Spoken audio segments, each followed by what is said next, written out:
investigation into this. They've reached out to Discord and Reddit and other online messaging groups and chats to figure out how these organizations, these companies are policing free speech online that is hate speech, that is really telling people, warning them of acts of violence that they're going to commit. Welcome to Deep Dive. There's been an uptick in anti-ICE rhetoric, expanding from California's attempt to ban officers from wearing masks to the fatal shooting in Dallas. President Trump has said he'll sign an executive order to dismantle these domestic terrorism networks. And Giaritelli, Homeland Security reporter for the Washington Examiner, has been watching this closely. And for more, we turn to Anna. Well, thanks for joining us, Anna. Thank you so much for having me, Natasha. So your reporting has been at the forefront of this wave of anti-ICE incidents, from the Dallas shooting to California's new laws challenging federal agents. Can you give our viewers a quick overview of how these stories connect to the broader political climate under President Trump's deportation push? Yeah, ever since President Trump took office in January, he has unleashed an immigration enforcement operation, which, everyone is aware of at this point. Democrats have pushed back on that, saying that, this is Nazi practices we're seeing. They've really demonized ICE, Border Patrol, federal law enforcement who are carrying out those immigration laws that Congress passed, that Trump is saying we need to make sure we're carrying these out. And so it's Republicans are saying it's Democrats' language that's really going after ICE, that's prompted some far left individuals to take action, to get violent. We've seen a number of incidents where ICE facilities or ICE officers have been targeted. Assaults against ICE officers are up 1,000% this year versus last year, which is a pretty staggering figure. And, right now, DHS and DOJ are trying to secure these ICE facilities where detainees are held and where their staff is. And it's kind of a hot pot of just a lot of activity going on, with a lot of pressure, waiting to see what the next thing is going to be. Yeah, absolutely. And what first drew you to cover ICE-related violence? Was it the Charlie Kirk assassination 2 weeks ago, or something earlier like the July ambush in Alvarado, Texas, that signaled this was becoming a national story? With the developments with Charlie Kirk's assassination and seeing another type of far left violence committed in Dallas, a shooting that was targeted at ICE but ended up killing two ICE detainees and then injuring one other. That's just something we wanted to keep our eyes on. There's a bigger trend going on right now with ICE being targeted because they're the face of Trump's deportation operation. And so, looking at the patterns we're seeing nationwide, now Border Patrol is assisting ICE, trying to secure those facilities in Chicago and Portland right now. We're seeing more violence and just looking to see where is that going to spread? What cities, maybe Denver, maybe, Boston, are going to see violence next outside ICE facilities, and how the Trump administration is really going to respond to protect those facilities and protect its federal employees. And walk us through what happened in Dallas on Wednesday morning. From your sources, how did you suspect Joshua Yan pull off this sniper-style attack on the ICE facility's Sally Port? And why do investigators believe it was targeted at agents despite the tragic irony of killing a detainee? It was a very bizarre situation, certainly not the norm. The reports came in early that morning that there had been a shooting at an ICE field office, which is an office where employees go in and do, paperwork and such, but also where ICE brings in people who have just been arrested. So illegal immigrants who have just been picked up, which was that case that morning. They were bringing people in a van into a back sort of a garage at the facility to bring them inside. And that is when a gunman had opened fire. We believe it was 29-year-old Joshua Gahn, who's deceased now, but opened fire from a rooftop of another building. And he had been planning this attack for some period of time.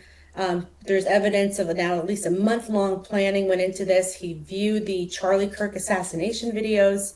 And so my sources were actually very quick to tell me before it was reported out there that day that this Joshua Gahn man from Texas was the believed to be the assassinator of these two immigrants.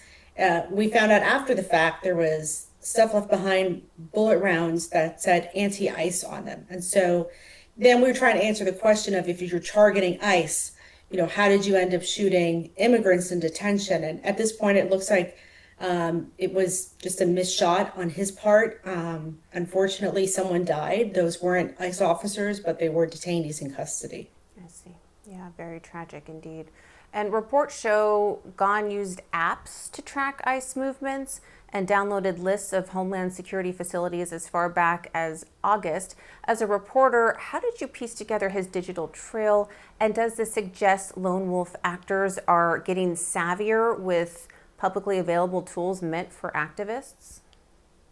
Yeah, I think they're certainly getting savvier. There's an app, a website that you can subscribe to and pay a very low fee and be able to track where ICE is. And that works because people who don't like ICE are helping. They're informing that app. So every time they see ICE, they can update that. And then people who want to show up at where ICE is making an arrest or when ICE gets back to its facilities have the opportunity to effectively stalk them and show up.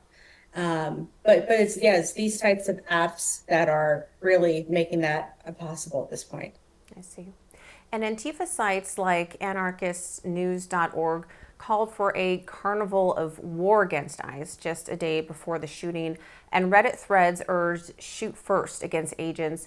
Do you see a direct link between this online rhetoric and real world attacks like Dallas, or is it more of a toxic echo chamber fueling isolated extremists?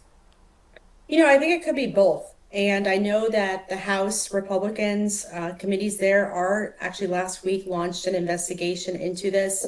They've reached out to Discord and Reddit and other online messaging groups and chats to figure out how these organizations, these companies are policing free speech online that is hate speech, that is really telling people, warning them of acts of violence that they're going to commit. And so I think they're coming to a better understanding, the federal government, of really what's happening. We've seen President Trump label Antifa a terrorist organization in the last 2 weeks. So I think the administration in the aftermath of the Charlie Kirk assassination is really looking at these groups and saying there seems to be some sort of faster than normal radicalization happening and trying to piece together and I think certainly from your point of view, from my point of view, I think it's very easy to look at that and say something's going on. We just don't know for sure yet what is really what is prompting that at this point in time. Governor Newsom just signed bills like SB 627 banning masks for ICE agents in California, plus restrictions on accessing schools and hospitals. Former ICE officials call this unconstitutional under the Supremacy Clause. From your interviews, how did you assess if this is serious policy or just cheap theatrics to resist federal deportations? One of the challenges is really knowing the motives of the lawmakers and the governor's intention in signing this into law. And while I can't speak to what his motivation is, certainly the police officials and organizations I did speak with said without a doubt, just off the cuff, this is unconstitutional. You can't have state or local law enforcement overriding federal authority or interrupting federal action. So when ICE is going out there to make an arrest, you can't have state police getting in the middle of that and saying you can't be wearing a face mask. And so that was really what informed it. The governor should know that. Lawmakers certainly also should know that. If they don't, there may be a bigger concern there. But to the people I spoke with, the experts on policing, they were certain that this is common knowledge and this is something really that's just sending a message. It's a messaging thing. It's for Governor Newsom to be able to say, we are doing the most and we are trying to take down the Trump administration's immigration enforcement operation. It doesn't go into effect until January of next year, so we haven't seen any lawsuits or activity about it actually happening, but we're certainly going to keep a watch and see if ICE is targeted, if California does try to arrest one of those ICE officers for wearing a mask in public. Yeah. And critics say that the mask ban ignores real threats like doxing and family stalking of ICE officers. Have your sources from law enforcement described how this could endanger agents, especially after incidents like the Portland assault? Certainly, ICE officers don't want to wear masks. When I've done ride-alongs with ICE out in public, dating back to 2018, they're wearing face masks back then because, and this was in California, they understand that they're not popular. And with the, intelligence that we have now with AI, with photo recognition app, it's a dangerous place for those officers to be operating in public. And so, yeah, what they've shared is just that they don't want to wear the face masks, but they understand the value in wearing them. The juxtaposition of that is that at the border, you have Border Patrol agents who typically do not wear face masks.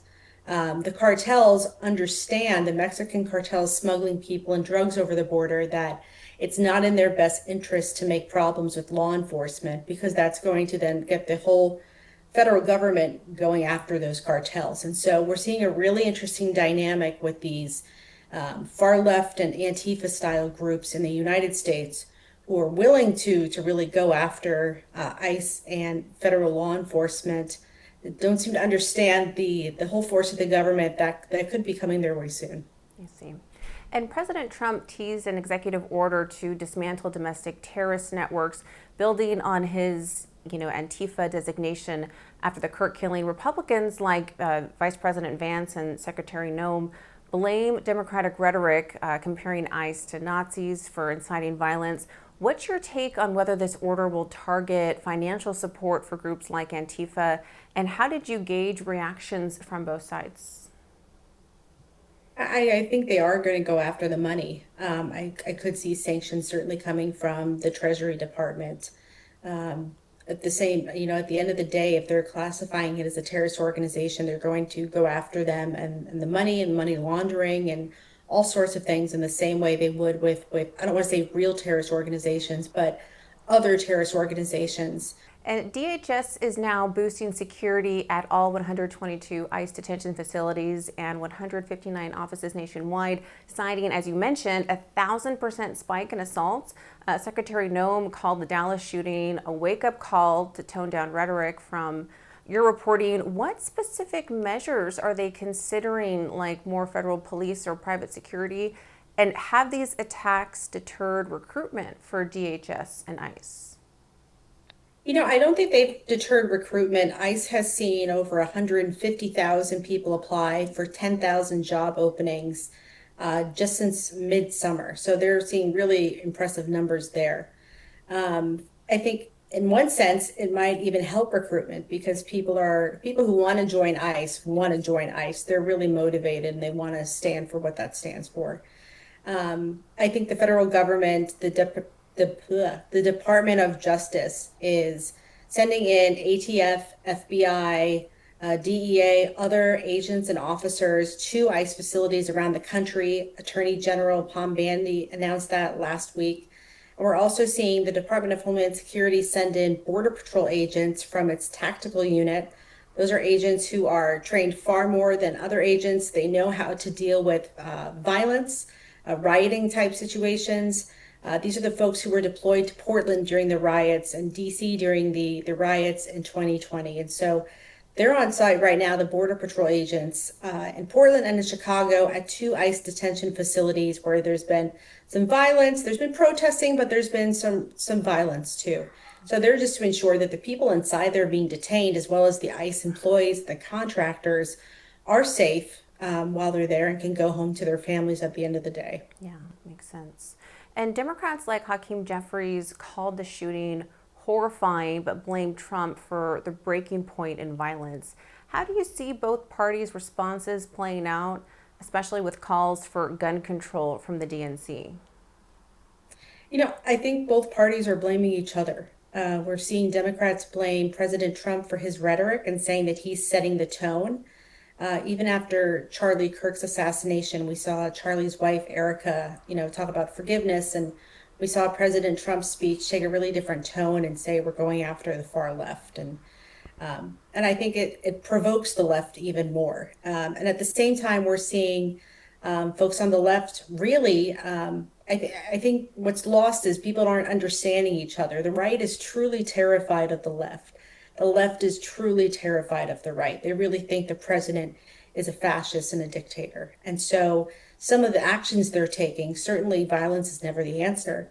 But that is out of fear for what they think is coming from the president. And so I think the pointing fingers that we've seen from Hakeem Jeffries and others, it doesn't get down to the issue of both sides have very serious concerns about the other.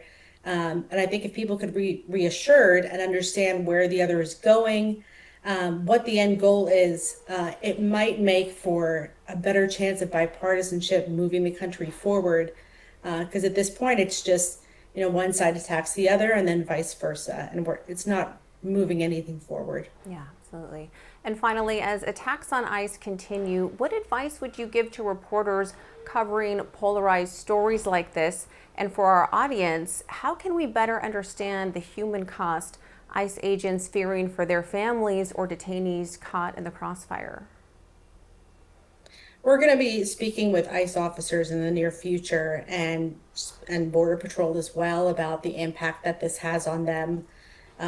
They're still willing to put on those badges and those uniforms every day and do what they're supposed to do, but it's certainly challenging, especially if you're in the line guarding a facility and you're not allowed to respond to some of the claims that people are making against you and the threats that they're even making.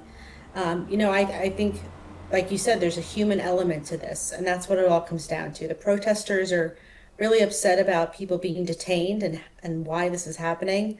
And ICE, at the end of the day, also has a job, and it's Congress's job to tell them what to enforce and what to do. So I think going forward, readers can really look for reporting that's going to come us looking at both sides, at what the federal government's doing, immigrant advocates' concerns, and then what people on the ground are really concerned about. And we're going to continue to report those stories. Well, we really look forward to it, Anna. Thank you so much. We know you've been doing this for many years, and it's just such a joy to see someone so embedded in there. And, like you said, you have so many sources. Very much looking forward to those interviews and articles. Thank you so much. Thanks, Natasha. Well, thank you so much for watching Deep Dive. Please visit our website for more of these investigations, and feel free to send us your questions or story ideas. We hope to see you back here next week.